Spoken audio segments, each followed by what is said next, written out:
Hello everybody and welcome back to our 12 Days of Craftmas. I actually just recently did my nails as these little Santa hats. I think they're awesome. Let me know what you think in the comments, and also let me know if you want me to do a tutorial on them. They're UV gels. So let's get back to it.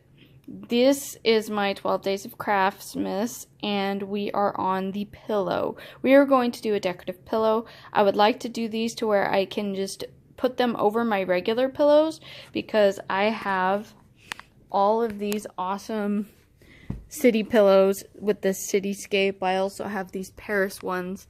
I love my Paris pillows. So what I'm going to do is I'm going to make pillowcases to go over them for the holidays. That way I'll be able to decorate without having to buy new ones. So if you guys remember from my wreath video, I found this beautiful material at Walmart. So I cut out 2 of them, and I cut out this blue material for a liner. And then we are just going to use them to make awesome pillows for, or pillow shams, I should say, pillow shams for our pillows. Alright, now what we're going to do is we're going to lay down these pillows and see how this is exactly the perfect size. You have a little excess left over to fit these over our pillows. Now what we're going to do, now the fat quarter was a little bit longer, so I measured it out. These are 18 inches squared. So it's 2 flat fat quarters, and I squared them off to the 18 inches. And then I took this blue piece of material and cut off some backing for the fat quarters. And we are just going to sew along the edges. And the blue, what we're going to do is we're going to cut a seam down the middle, and we're going to fold the seam and stitch it over. Now that I think about it, I probably should have made the blue a little bit wider for this, but it's okay, we'll manage. I have excess of this that we can stitch over the sides as a bias tape to make up for it. It'll make it a little bit more difficult, but I'll also explain how to do the easy way. So let's get started. I really wish I had white material, but I don't. So we are going to have to use this blue to make up for it. And what we're going to do is we're going to cut a line up the middle, and then we're going to take these 2 excess pieces of material. We're going to cut them up the middle and fold them to the similarity of bias tape, and we're going to stitch them along each side. After we're done with that, we're going to slap the 2 pieces together and sew around the outsides. I will show you step by step. Step 1, measure your pillow. Make your material about 1 inch to 1.5 inches wider than your pillow to make up for seam allowance. You can also do 3/4. I prefer 1 inch, that way I know I have more than enough material. That and plenty of room to fray. I also like using fat quarters. They're a very cheap and easy way of getting an exact measurement, especially for most standard pillow sizes. Now that we've measured and cut our material to exactly 18 inches squared on all 4 sides, let's cut our 18 inches squared right up the middle on the 2 back pieces. The front pieces will stay the same. It's just the back pieces that need the cuts. Alright everybody. Okay everybody, on to our next step. Now we have 2 pieces of fabric that will be going on the back, and here will be the spot where you can put in your pillow into your sham. Here are your bias tape pieces that I just made. You will cut 2 strips, preferably a little bit bigger than these. I'm really good at sewing. I've been doing it for years, so I can sew with thin lines, but this is all I have. So if you're really good at sewing, you'll know how to do this, and you should do fine. If not, then you are going to need bigger strips to stitch to these edges. So we took our strips and we ironed them into bias tape. This is what bias tape it looks like when you're finished ironing. A lot of the time it's thinner, your standard bias tape, but it's all on preference on how thick it is. So when we're finished, we're going to stitch these onto the edges of our material. So this, I am actually freehand recording right now because I really don't have a proper setup for my recording, but that's okay because I'm doing pretty well considering. So this will go in between right here, and you'll lay this over and stitch along here. And depending on how much room you want to cover when you tuck your pillow in, you'll either want a wider bias tape or a shorter one, depending on how you want it to look when you're done. So you'll have 2 strips of bias tape on each side when you're finished. You can also put in a zipper if you decide. I'm just going to do your traditional fold over back flaps with no zipper. That's what we need the bias tape for. If you cut the material longer, it would be longer this way, so about 1 inch or 2 longer. You can fold it in twice on this side and just stitch up a line along there, and you won't need the bias tape. So if you have 1 inch or 2 extra material, you will fold it over and fold it again and stitch along this side, and that will be your flap to cover the back, so you'll have a solid piece of material across the back. But if you do that, remember these pieces have to be wider than these pieces. They'll be the same height, but they'll be 2 inches wider on each side, giving you enough to fold over and fold over again.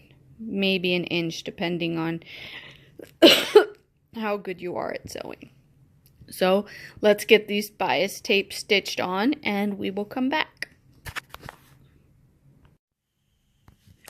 This is what your material will look like when it's pinned together and ready to go in the machine. And I did my best to put it exactly on the edge of the material. So when we sew, we are going to get our seam really literally on the in between the needle and the edge of the patterned material here. So it will be a really close stitch. And we're going to do the same thing on this side.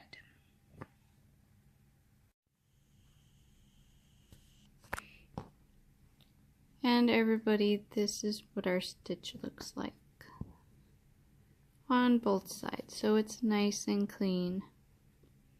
So literally when you're finished, you'll be able to open this and tuck your pillow inside. So our next step will be sewing the blue onto our pattern material, which will be the front of our pillows. Make sure your Santa Clauses are upright and facing in the right direction.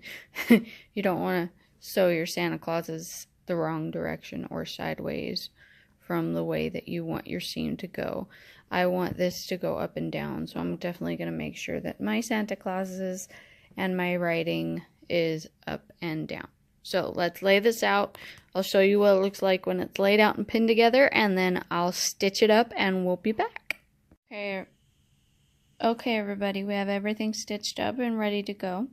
I stitched up the middle here, and I stitched it all the way through to make sure that this doesn't flap around during sewing, and it helps hold everything in place. I actually pinned the top and the bottom portion first to hold it in place. Then I pinned all the way around the outside. And you see we have a big overhang right here that really gave us, and it all evened out nicely. It actually gave us a little bit more than I was expecting, so that was really nice. So this will look really nice when it's finally finished sewing. If I were you, I would definitely do a back stitch, double, maybe triple stitch here and here, because these are going to be your points on the pillow that get the most wear and tear from changing out the pillowcase. So, and at the corners, I would also suggest double stitching, and when you're finished, go back and we'll do a zigzag stitch along the edge, and I'm probably going to miter these corners, just cut the triangle off the tip of the corner, and probably stitch over it a little bit too, because we're going to fold it out and stitch, or we're going to give it a kind of a trim when we're finished. So let's start with our line stitch here and our zigzag to hold the seam and keep it from fraying. So triple stitch over this reinforcement, line stitch all the way around the outside of the pillow with a 1/4 inch good seam allowance, and zigzag stitch to hold everything in place. Okay, now our triple stitch / back stitch is complete and our line stitch. Now we just have to do the zigzag in between the line stitch and the edge of the material to keep it from fraying. Okay, everybody. We have our zigzag and our line stitch and our back stitch finished. Let's turn this inside out and see how it looks. Okay, so I got it turned inside out, ironed, and ready to put on the pillowcase. And I decided that I wanted to do a small stitch around the edge to clean it up and make it look really pretty. I also know that the pillowcase is bigger than my pillow, so I'm going to do an edge stitch along here too to fit it properly to my pillow. But I'll do that after the line stitch, because we're going to have to put the pillow into the case to fit it for the decorative edge stitch. So let's get started. I want to stitch along here. Now for those of you who like to keep it simple, your pillowcase is pretty much done right now. Put it on your pillow, it's ready to go, but if it's too big, continue watching and we will make it a size smaller to fit our pillow just right. Hi, Mr. Fluff. My little fluffy man. Okay, everybody, look at our pillow. It is beautiful. And I love how this stitching came out. I didn't have to, although I probably can, but I'm not going to because it just looks perfect the way it is. The stitching came out great. The back looks really good. And you can see the pillow when you open it up. And of course all the dog fur, because I love my little Fluff. No, stop. Stop. Stop. You're so silly. And you're trying to help me weigh down the pillow. You gotta test it out. And she is ready for Christmas. Now I just have to finish the other one, and I will have a set of two to wonderfully decorate my living room while Fluffy wipes his boogers all over the couch. He's so silly. Alrighty, thank you everybody, and have a wonderful and Merry Christmas. And stay tuned for the next 12 days of Craftsmas. And maybe Fluffy will be joining us too.